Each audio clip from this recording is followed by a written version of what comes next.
Bonjour à tous. Bonjour à toutes. Bonjour mon cher Quentin. Mon cher Franck. C'est un comparatif que nous vous proposons aujourd'hui. C'est un comparatif qui concerne des drivers. Et pour une zone de joueurs qui va inclure les index allant de 19 à 36, voire non classés, on en parlera. Voire non classés, et même un petit peu en dessous éventuellement. Exactement. Puisqu'on a quand même pris les drivers qui nous ont le plus parlé pour cette catégorie-là. Voilà, qui est une catégorie bien sûr qui est très large. Ce qui correspond donc, ces index, donc 19-36 voire non classés, chez Avigolf, aux catégories confirmées et challenger.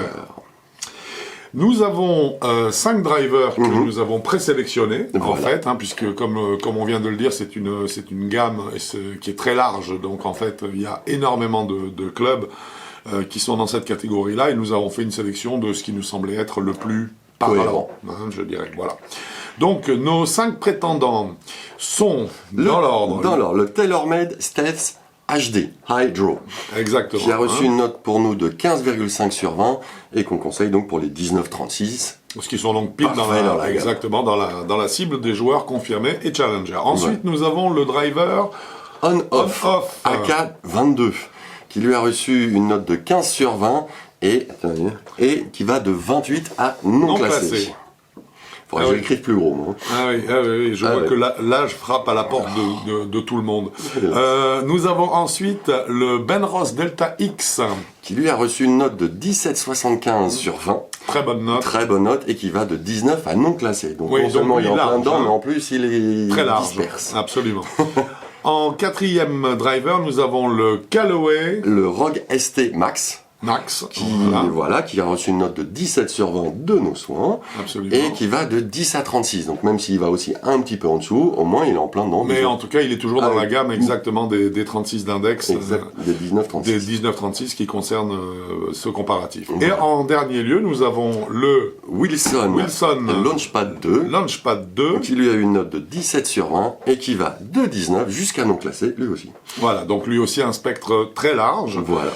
Nous avons retenu ces drivers parce que nous estimons qu'ils sont, je dirais, ce qui est le plus cohérent pour produire tout ce qu'un joueur qui se situe dans ces zones de classement recherche, à savoir une hauteur de balle, une tolérance, une facilité donc à mettre la balle en l'air. Une forme de pédagogie du club. Liée à son feedback. Voilà. Et donc là, nous avons eu effectivement 5 drivers qui répondaient correctement à toutes ces questions. Pour avancer dans ce comparatif, je te propose qu'on commence par la tolérance. Donc ce sont 5 drivers que nous avons testés, donc vous pouvez consulter bien sûr leurs tests individuellement sur Avigolf. Et nous avons noté leur tolérance, puisque nous n'avons pas malheureusement tous les chiffres concernant le moment d'inertie notamment, à disposition, puisque les fabricants communiquent très peu à ce sujet-là. Ils disent juste qu'ils en ont mis beaucoup. Exactement. Donc nous avons en tolérance pour le TaylorMade, nous lui avions attribué 1,5 sur les deux. Sur les 2 points possibles. C'est pour ça qu'il prend la 5e place, parce que les 4 autres, donc le On-Off, le Benros, le Callaway et le Wilson, ont une tolérance maximale qui a été notée de 2 sur 2. Voilà, donc effectivement, on ne peut pas faire, entre guillemets, on va pas essayer de faire mieux que le mieux. Non. Ces 4 clubs, donc tu l'as dit, le AK, le On-Off, le Benros, le Callaway et le Wilson ont 2 points. Ils sont donc tous les 4 premiers ex-aequo sur ce compartiment de la tolérance. Et le driver TaylorMade Stealth HD donc prend la 5e place. Un peu en dessous. Exactement, il est légèrement en dessous, c'est un demi-point. Voilà. Mais bon, pour être tout à fait, je dirais, complet et honnête, il fallait quand même qu'on suive nos points. Voilà, exactement. Deuxième élément qui nous intéresse concernant ces 5 drivers, la puissance. Alors la puissance, ça se résume à quoi, entre guillemets, en gros? En résumant vite, c'est un smash factor. Puisque c'est le lien entre la vitesse du club et la vitesse de sortie de balle. Donc plus la balle sort vite, plus le chiffre monte. Pour une vitesse donnée, une vitesse qui va être toujours la même, plus la balle va vite, plus le chiffre augmente, et il est bloqué, on le sait, à 1,50. Voilà. Donc nous avons pour le Taylor un smash factor de 1,48. 1,48. Pour le AK, nous avons un smash factor de 1,45. On n'a pas réussi à le faire monter plus haut. Sur le Benros, le Delta X, on a 1,49. Voilà, et ensuite nous avons également le Callaway Rogue ST Max qui était à 1,49. Voilà, et le Wilson Launchpad 2 qui est à 1,48. 1,48. Donc bon, c'est assez serré. Très serré. Par contre, nous avons attribué les notes en fonction des Smash Factors, ce qui fait que nous retrouvons premier ex-aequo le Benros Delta X. Et le Callaway ST Rogue Max. Le Rogue ST Max, exactement. Voilà. Nous avons ensuite, troisième ex-aequo, le TaylorMade. Troisième tout. Ah oui, troisième ex-aequo, je t'en prie, avec 1,48 de Smash Factor. Le TaylorMade. Le TaylorMade Stealth HD. Et le Wilson Launchpad 2. Exact. Cinquième. Le AK on-off, qui prend avec 1,45, qui prend malheureusement le moins bon des Smash Factors de l'ensemble.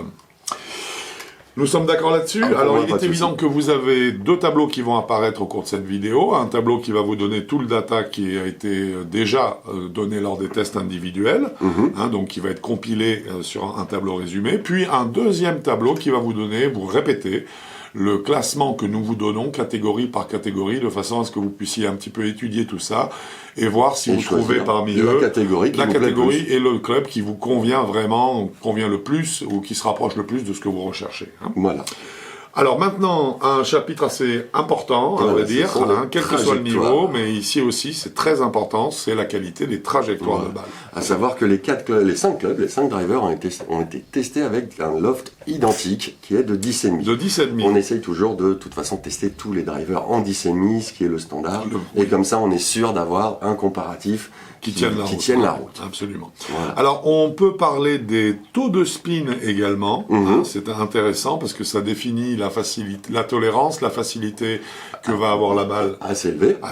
Exactement. Et puis la quantité de plus elle a du spin arrière, moins elle en a latéral. Voilà. Alors, nous avons des taux de spin qui sont très intéressants, qui partent au plus bas de 2800 tours minute pour le Benros Delta X, une fois de plus. Voilà. Donc un très très bon taux de spin, sachant que le taux de spin cible pour un driver est de 2500 tours minute, mais là on ne parle pas de driver pour débutants. En fait, on parle du driver standard, même pour bons joueurs, limite low spin. On essaye de rester toujours aux alentours de 2500 tours. Ici, le driver s'y prête très bien, il affiche 2800 tours, il est donc parfaitement placé. Il prend donc sa première place de ce classement, le Delta. Parce qu'en plus, il a une apex qui est à 29 mètres. Et donc, il est l'apex idéal. L'apex idéal, une sortie de balle, l'angle de décollage à 13,8. Oui. Donc, on a trouvé vraiment, en plus, les trajectoires sont très belles. Oui. Et magnifique, surtout, très bien facile adapté. À jouer. Et super adapté au public qui est confirmé, absolument. Challenger.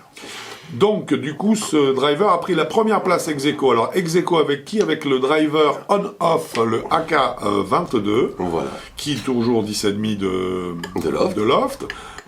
Au niveau du spin, c'était pas mal non plus. 3000 tours, très très bien. Et puis, avoir 200 tours d'écart, personne ne peut le ressentir. C'est à peine, c'est pas perceptible. Voilà, c'est une machine.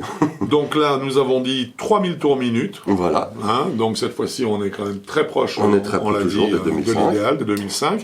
Un angle de décollage de 15,4 degrés, un tout petit peu plus que le Delta, sauf que il a juste 1 mètre de plus en hauteur, c'est-à-dire 30 mètres d'apex. C'est exactement ça. Très propre. Donc en fait, nous avons estimé que comme les hauteurs de balle sont approximativement les mêmes, puisqu'on a 30 mètres et 29 mètres, à partir du moment où celui qui est à 29 mètres, qui entre guillemets est un peu moins tolérant, un peu moins facile, on va dire, que le précédent, avec 2800 tours, c'est-à-dire un taux de spin très intéressant, nous avons placé ces deux drivers à égalité. Voilà. En suivant vient le TaylorMade Stealth HD. Voilà, lui en spin il a 5000 tours. Donc déjà, là on a un taux de spin qui évidemment va favoriser une grosse élévation de la balle. Malgré le fait que l'angle de décollage soit à 11,4, c'est-à-dire un peu plus bas. Alors c'est assez intéressant. C'est assez intéressant justement parce que l'apex est à 40 mètres. 10 mètres de plus que la zone que la zone normale. Sauf que pour ce type de club. C'est le TaylorMade Stealth HD Hydro. Ce club est fait pour faire des balles hautes en gros. Il le réalise parfaitement. C'est pour ça qu'on ne peut pas le pénaliser. Non. Parce que ce qui est marqué, c'est pas des mensonges du tout, bien au contraire. Absolument. Et donc il prend de ce fait la troisième place de ce classement avec donc ce taux de spin de 5000 Même tours s'il a 5000 tours. minutes. Voilà. Exactement. En 4e place de ce classement, c'est le Callaway Rogue ST Max. Tu nous donnes un petit peu de chiffres. Alors là, le spin est à 3200 tours minutes et l'angle de décollage est à 13,5 degrés. Sauf que l'apex était à 26 mètres. Voilà, donc un tout petit peu bas. Tout petit peu trop bas pour un club qui, au contraire, devrait favoriser l'élévation de la balle parce que c'est ce que recherchent les joueurs qui sont dans la gamme confirmée et challenger. C'est aussi pour ça qu'on a dit que ce club allait jusqu'à 10 d'index. Exactement. Voilà, parce que les trajectoires sont très bien jusqu'à 10 d'index. Un taux de spin qui est tout à fait, je dirais, prévisible, parce qu'en fait, on se tourne à 3200 tours minutes. C'est très très très bien pour un driver qui pourrait monter, dont la cible est de 2500 tours, mais on sait que si on dépasse un petit peu la cible, ça va favoriser l'élévation, donc c'est une bonne chose. Et un angle de décollage, tu en as parlé, de 13,5 et l'apex également. Voilà. Donc, nous arrivons maintenant à la 5e place, qui est attribuée au Wilson Launchpad 2. Voilà. Parce que, le spin est de 3100 tours. Parfait, magnifique. c'est très bien. L'angle de décollage est de 13 degrés. Ouais. Magnifique. Et la hauteur de balle est de 25 mètres. Voilà. Alors là, voilà, le truc, c'était les trajectoires. Nous les avons adorées. Nous, on les a beaucoup aimées. Pour notre niveau. Mais c'est ça, c'est exactement ça. Pas pour le public concerné qui... Or, ce club est vraiment vendu pour cette cible de joueurs. Donc là, il y avait quand même un petit gap. On a trouvé que quand même 25 mètres de hauteur, c'était un peu bas. Ce club est réservé pour les joueurs qui ont de la vitesse. Oui, ça serait plutôt un club qui irait se placer davantage dans la gamme inférieure, plutôt des confirmés et au niveau de la trajectoire oui, c'est ça. La trajectoire de balle, ça correspondrait davantage en fait à davantage la gamme expert confirmé. Voilà, c'est ça. Donc c'est pour ça qu'il est à la 5e place. Exactement. Donc en fait, nous sommes à la 5e place pour ce driver Wilson Launchpad 2. Nous allons parler de feedback maintenant. On commence toujours par le stealth. Par le stealth. Alors lui, donc déjà, sa face, donc vous connaissez le principe, c'est les 60 couches de carbone avec une petite couche, enfin 59, plus une couche devant de polymère. Oui, c'est ça. Voilà. Alors, il n'a pas un très bon feedback pour une raison simple. Nous lui avions donné 1 sur 2. 1 sur 2. Oui, parce que on sait pas trop où on tape la balle, et surtout dès qu'il y a un tout petit peu d'humidité, moi c'est pas difficile, la balle je la sens glissante. Sur la face de club, c'est comme si je faisais un slice. Alors, on en a parlé tout à l'heure, parce que c'est assez étonnant, parce qu'on n'est plus sur le carbone. Le carbone humide, c'est évident. La balle n'accroche pas, donc ça, c'est clair. Là, par contre, la petite couche de polymère, écoute, je sais pas. C'est une sensation que j'ai eu ça. Si c'est humide, ça glisse. Pour moi, ça glisse, alors que quand c'est pas humide, par contre, le contact est très franc, même si on sait pas trop, on l'a tapé. C'est franc, ça reste agréable. C'est juste moi pour ça que j'ai pas trop aimé justement ces couches de carbone. Qui amène un feedback quand même particulier, puisque la résonance du carbone n'est pas la même que celle du titane par exemple, ce qui fait qu'effectivement c'est un toucher. Enfin, je dirais que le club a moins de vocation pédagogique peut-être. Voilà. Du coup, ce Taylor Made a pris la 5e place. 5e place. Nous passons ensuite à la 3e place, mais elle est ex-aequo cette 3e place, puisqu'elle est partagée entre le On-Off AK22 et le Callaway Rogue ST Max. Alors on va commencer par le AK22, si tu veux bien. Avec plaisir. Donc la face est en titane HST 140C. Faut que j'écrive mieux que ça quand même. Alors effectivement, c'est un alliage de titane qui est très intéressant. Mais qui étouffe un petit peu le point de contact. Oui. Mais par contre, on garde cette impression d'agréabilité de frappe. Et puis surtout, c'était, on la tape bien, même si on la décentre un peu. C'est pour ça que ce club n'était pas super pédagogique. Non, parce qu'on avait l'impression qu'en fait, quel que soit le point véritable de percussion de la balle dans la phase de club, on avait juste l'impression de l'avoir prise dans la phase de club. Voilà. On avait beaucoup de mal à identifier talon pointe, talon supérieur, inférieur, pointe supérieure, inférieure. C'était plus touchy. C'est un club qui avait eu 1 sur 2 donc, lors de notre premier test. Et qui va donc prendre la 3e place ex-aequo avec le Callaway Rogue dont tu vas nous parler maintenant, mon cher Quentin. Donc, c'est une Flash Face SS22. On ne sait pas trop quels sont les matériaux dans quoi c'est fait. À se reporter sur le test du Maverick, je pense pas qu'il y ait eu beaucoup d'évolution par rapport à la phase de club du Maverick. Hein. Voilà, il a eu lui aussi 1 sur 2 en notation du feedback. Oui. Là encore, c'est la même chose que pour le on-off, c'est-à-dire on sait pas trop, on tape dedans, c'est agréable.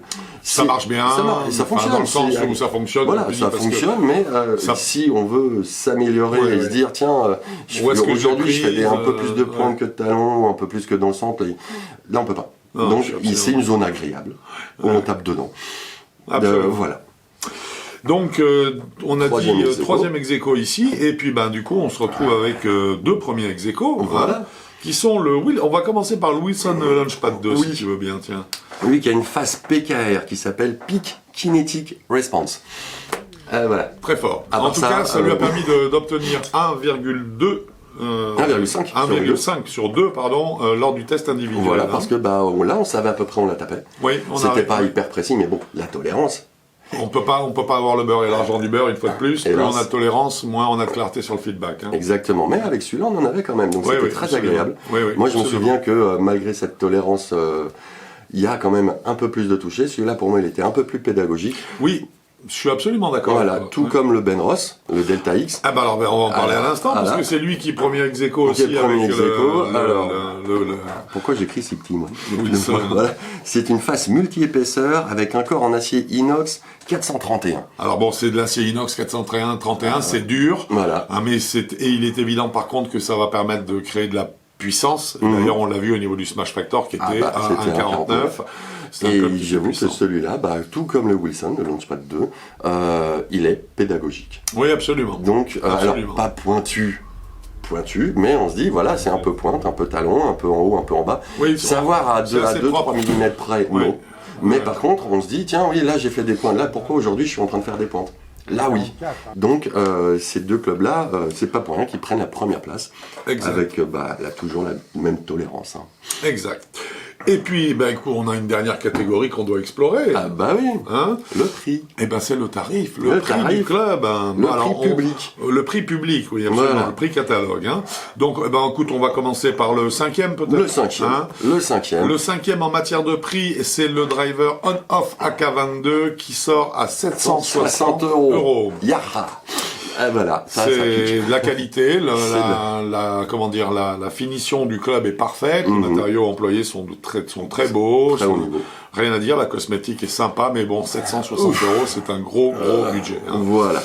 Deuxième budget qui, lui, est également assez conséquent aussi, qui prend donc la 4e place. C'est le TaylorMade Stealth HD. Qui sort à 629 €. Voilà, prix catalogue toujours. Toujours prix catalogue. Alors ça ne veut pas dire qu'il n'y a pas des promos, des choses comme ça qui font qu'on peut le toucher à moins cher, mais c'est son prix de départ. Le prix de départ, nous on donnera toujours le prix de départ sans promo ni quoi que ce soit. 3e place. Le Callaway Rogue ST Max, lui il est à 569 €. Bon, on se rapproche de la norme, un petit peu ce qui va être considéré comme la norme actuelle, puisqu'on est aux alentours de 550, 600. Et là, on attaque une marche un peu large. Et là, les deux bonnes surprises pour la 2e et la 1re place. On va commencer par la 2e place. C'est le Wilson Launchpad 2 qui est à 349 €. Déjà là, poum. Ça c'est bien. C'est bon. Alors, je dis que c'est bien particulièrement parce qu'en fait, on va pratiquement jusqu'aux joueurs non classés concernant cette sélection de driver. Il paraît assez clair qu'un joueur qui découvre le golf, et qui ne sait pas encore si ça va devenir sa passion ou pas, n'a pas forcément intérêt à mettre une somme exorbitante dans un premier driver. Non.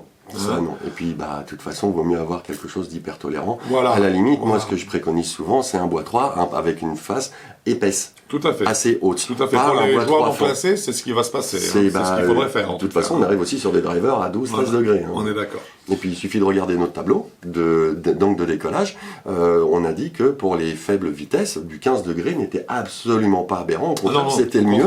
Parce que c'est ce qui fait la meilleure portée. Voilà.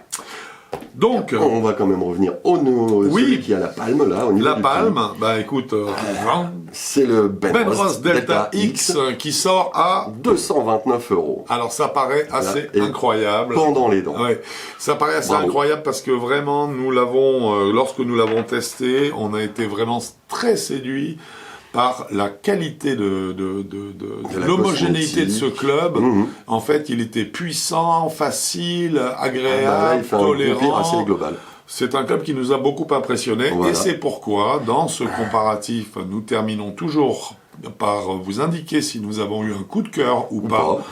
Eh bien, concernant ce comparatif des drivers, nous avons eu un coup de cœur. Tous les deux. Tous les deux. Et tous les deux sur le driver le de Ben Ross Delta X, qui est un club à découvrir. C'est une énorme surprise. Oui. C'est très très bien, ça, il n'y a pas de souci.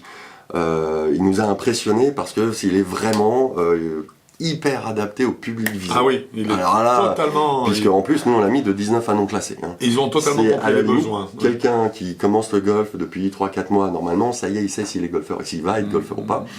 S'il se dit, allez, je prends un driver pour voir ce que ça donne, vroom. Voilà, on sait là, faut pas hésiter, essayez-le. C'est clair. Voilà. Bien, alors vous retrouverez donc ces tableaux dans cette vidéo, ça a déjà dû d'ailleurs commencer. Mon cher Quentin, je crois que ça y est, pour les drivers confirmés des Challenger 1936, je crois qu'on a fait à peu près le tour. Ah oui, je pense aussi. Et ben alors, qu'est-ce que je te dis, à bientôt sur un parcours? Ça dépend du temps, là, c'est un peu frais. Sinon, on se retrouve de façon certaine sur avigolf.com. Exactement. Bon golf à vous. Au revoir.